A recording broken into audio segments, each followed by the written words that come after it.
साथियों नमस्कार। एक बार फिर से मैं जंतर मंतर पहुंच चुका हूं और एक बार फिर से बात करने की कोशिश करूंगा युवाओं से, उनकी राय जानना चाहूंगा अभी का जो माहौल है क्या है। तो सबसे पहले आप अपना परिचय दे दीजिए। जी, मेरा नाम सचिन रावत है और मैं लखनऊ से आया हूँ स्पेशली जंतर मंतर में इस प्रोटेस्ट का हिस्सा बनने। और जो हमारी मांगे हैं शिक्षा को लेकर, व्यवस्था को लेकर, वो सही होनी चाहिए, बदलनी चाहिए और सरकार इसको कहीं ना कहीं नज़रअंदाज कर रही है। मैं सरकार से कहना चाहूँगा education is the first foundation for the any nation. तो आपको ये फर्स्ट फाउंडेशन बना के चलना पड़ेगा। यही जब युवा पढ़ेगा नहीं तो आगे कैसे बढ़ेगा। तो सरकार को थोड़ा, सरकार से विनम्र निवेदन करूँगा। मोदी से मैं कहना चाहूँगा, मोदी जी हमारे पास आपको देने के लिए कुछ नहीं है। हमारे पास बहुमूल्य वोट था, हमने आपको दिया। आपके मुद्दों पे आप शिक्षा पे काम करोगे, व्यवस्था पे काम करोगे, देश के लिए काम करोगे, देश में दुनिया का नाम रोशन करोगे।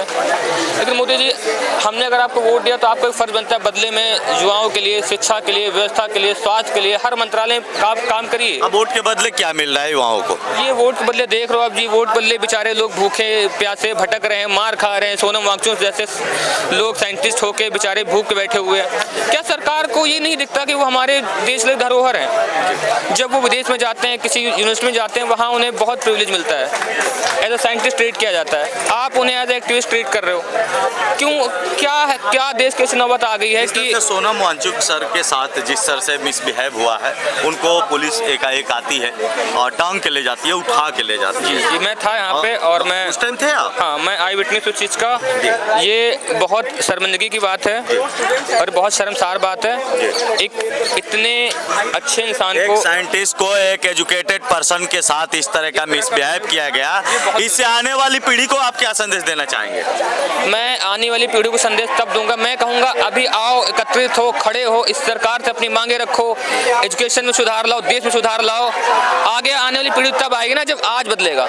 हमें कल बदलने के लिए हमें आज खड़ा होना पड़ेगा। तो जो लोग घर पे बैठे हैं, नहीं आ सकते, सोशल मीडिया के जरिए, किसी भी जरिए आप हमसे जुड़िए और इस आंदोलन को इतना बड़ा बनाइए कि सरकार को झुकना पड़े हमारे सामने। कहीं ऐसा तो नहीं ना कि पुलिस ने सोचा होगा या सरकार ने सोचा होगा कि सोनम वांगचुक सर को ही यहाँ से हटा लेते हैं, ये अनशन जो है खत्म हो जाएगा? क्या लगता है, उनको हटा देने से अनशन खत्म हो जाएगा? बिल्कुल ऐसा नहीं कि उनके हटने से अनशन खत्म हो जाएगा, लेकिन हाँ, वो हमारे इंस्पिरेशन थे, मोटिवेशन थे, रहेंगे और होपफुली मैं आशा करता हूँ कि हमारे भी जल्दी वो जुड़ेंगे।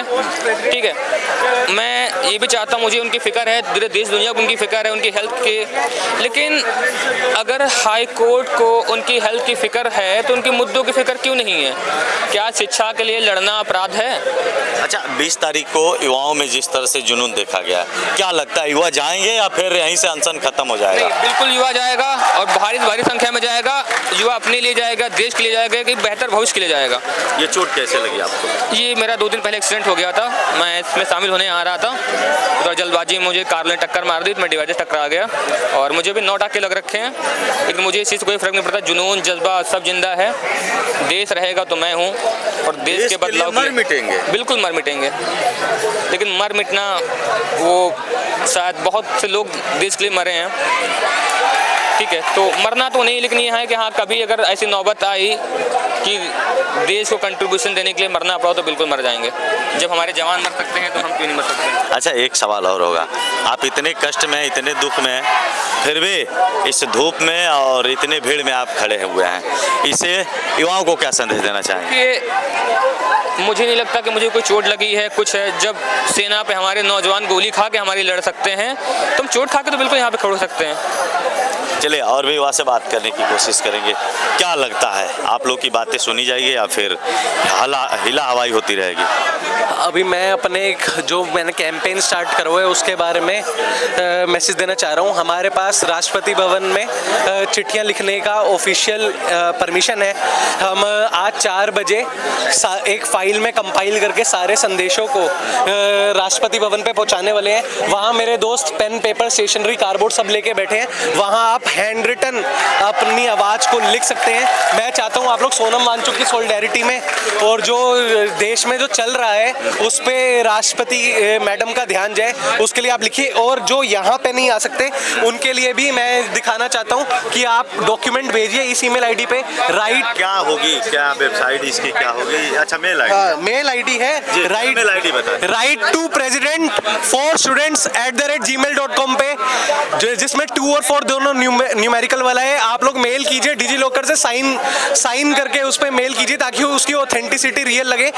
मैं जो भी बंदा मेल करेगा, मैं आश्वासन देता हूं कि आपको उसका मैं प्रॉपर इंडेक्स बताऊंगा कि जो फाइल की कंपाइलेशन हुई है उसमें आपका कौन से पेज पे है, आपका इंडेक्स क्या है। तो कल को जो हमें रिसीविंग मिलेगी, मान लो रिसीविंग आईडी मिली है, उस रिसीविंग आईडी के इंडेक्स से आप कल को आरटीआई से आप अपनी फ्यूचर जनरेशन तक आप बता सकते हैं कि फलानी रिसीविंग डेटेड इंडेक्स दिस पे आपका राष्ट्रपति के नाम संदेश था, एंड वो पक्का सुनाई जाए। मतलब एक सवाल जी। 20 दिनों से ये अनशन चल रहा है और युवा अपनी पढ़ाई छोड़कर यहाँ धरना प्रदर्शन कर रहे हैं, इससे कितने छात्रों को नुकसान हो रहा है और क्या फायदे हो रहा है?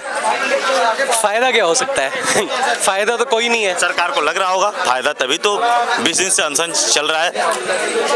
फायदा सरकार का अभी तक उन्हें इग्नोर करने में लग रहा था, बट अब कुछ सेलिब्रिटीज ने आवाज उठाई है तो सरकार के लिए इग्नोर करना भी मुश्किल हो गया है। ऋतिक रोशन जिसके 5 करोड़ फॉलोअर है, उसने कल ट्वीट करा है, तो धीरे धीरे ये इन्हें डर मेरे हिसाब से सरकार को ये होगा कि अब इंटरनेशनल अटेंशन मिलेगा इस चीज़ को, एंड इंटरनेशनल अटेंशन से मतलब देश की बदनामी होती है, एंड इसलिए मेरे हिसाब से लेके एज अ मतलब ये तो बहुत बड़ी शेम की बात है। वाइट चादरों में लपेट के लेके कोई ऑब्जेक्ट थोड़ी है, कोई ऑब्जेक्ट थोड़ी है। देश के इतना महान साइंटिस्ट है जिसने इतनी इन्वेंशन करी है, इंडियन आर्मी के लिए इतनी इन्वेंशन करी है, चाइना को बॉयकॉट करने के लिए करा है। आप जितने 4, 5, 6 लोग मौजूद हैं, मैं कहूँगा प्लीज़ आप अपना लेटर लिखिए।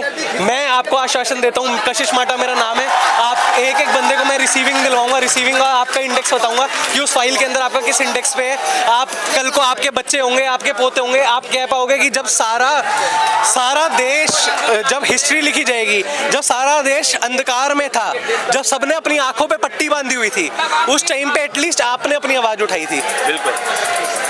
एक सवाल और होगा जाते जाते, अब क्या लगता है, यहाँ पे नारे तो चल रहे हैं कि जब जब मोदी डरता है पुलिस को आगे करता है, क्या लगता है? नारेबाजी जो भी हो, मुझे अभी मेरा मकसद ये है, मेरे पास 4 बजे तक का टाइम है, मुझे ज़्यादा से ज़्यादा चिट्ठियाँ लिखनी है। कोई पढ़े नहीं पढ़े, मुझे ये है कि मैं अगर 100 लोग 200 लोगों का संदेश प्रेसिडेंट तक हैंड ओवर करके रिसीविंग लेके आ पाता हूँ तो वो मेरी आज की जीत होगी।